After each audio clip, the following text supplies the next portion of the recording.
morning everyone. Now in the previous class we did how to write a chemical equation. Now today's class is about how to balance a chemical reaction. Now whenever a chemical reaction takes place, there is no loss or gain of atoms. Only rearrangement of atoms take place.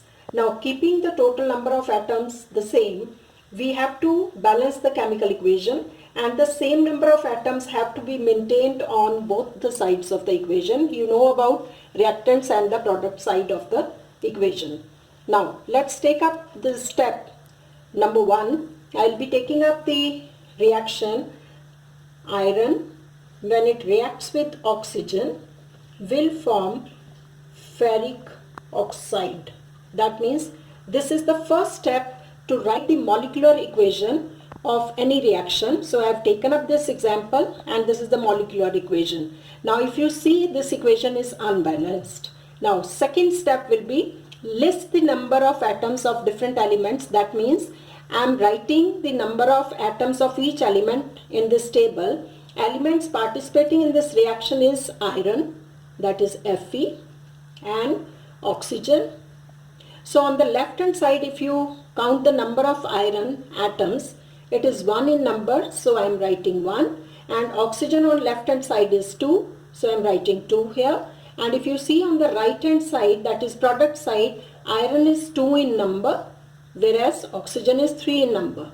So both the atoms of these elements are to be balanced. So we will be writing the second step to balance these both the sides. Now if you see, iron is 2 in number, oxygen is 3 in number here. So to make oxygen balance on this side also, I am writing 3 here.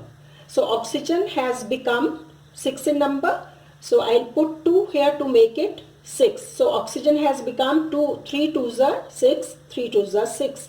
So oxygen is balanced. Now see, iron has become 4 in number, so I'll put 4 here to balance iron also. So finally, the last step is to always check the equation if the equation is balanced by counting the number of atoms on the left hand side as well as on the right hand side, which I have checked, and the equation is balanced. Now let's take up another example of, say, hydrogen reacting with oxygen will form water. Again, this is the first step to write the reaction in the form of molecular equation, and now you have to make this table to know how many number of atoms of each element are there on the left hand side and on the right hand side. So elements are hydrogen and oxygen. On the left hand side, number of hydrogen is 2 in number, right hand side hydrogen is again 2 in number, whereas oxygen is 2 in number on left hand side, 1 in number on right hand side. So we need to balance oxygen. So let's do it.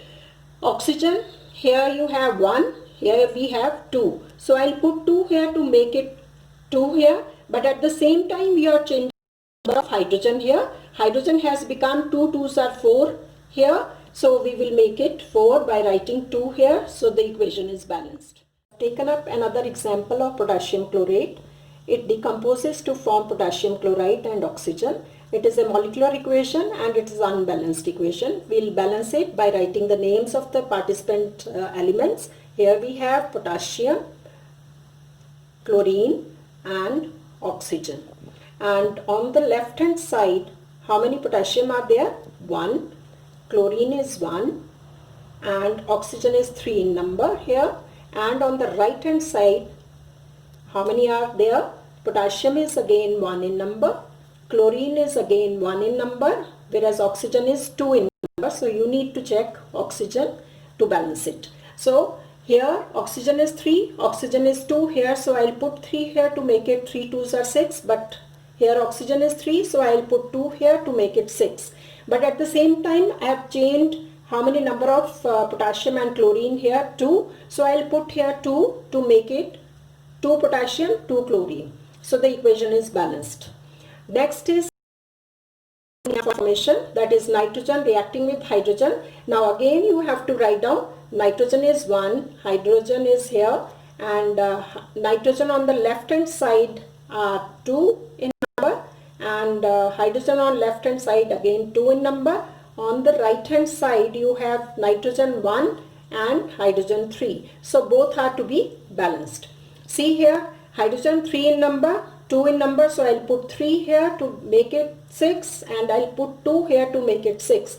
But nitrogen has become 2 already, and nitrogen is 2 here. So the whole equation is again balanced. Similarly, if you can balance the equations without writing this table is okay, since you have done this table making in class 7 also. So if you can do it as such without making it is also correct. So let's do it without making this table here. Phosphorus 2 here, 1 here, oxygen 2 here, 5 here. So I'll put 5 here to make it 10, and oxygen 2 here, so it has become 10. So phosphorus has become 4, so I'll put 4 here, and the equation is balanced.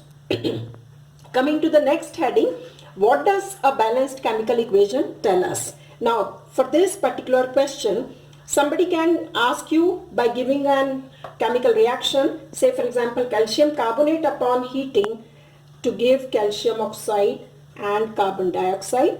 So what do you get from this? What information are you getting from this equation? That is the question. So that means here you can say one molecule of calcium carbonate will decompose on heating to form one molecule of calcium oxide and one molecule of carbon dioxide. And second information you get is mass of calcium carbonate is always equal to the mass of calcium oxide and plus mass of carbon dioxide. That means that is the second point, that is mass of calcium carbonate will always be equal to the mass of calcium oxide plus mass of carbon dioxide. In general, the following information you get from this balanced chemical equation. That means you come to know about the number of molecules of each of the reactants and the products taking part in the chemical reaction. Second is it tells us the number of atoms of each element on both the sides of the equation, and it enables us to calculate the mass of reactants and the mass of the products involved in the reaction. And finally it tells us that the mass of the reactants is always equal to the mass of the products. That is all about it, and there is the last topic left from this chapter which we will be doing in the next class. Thank you so much.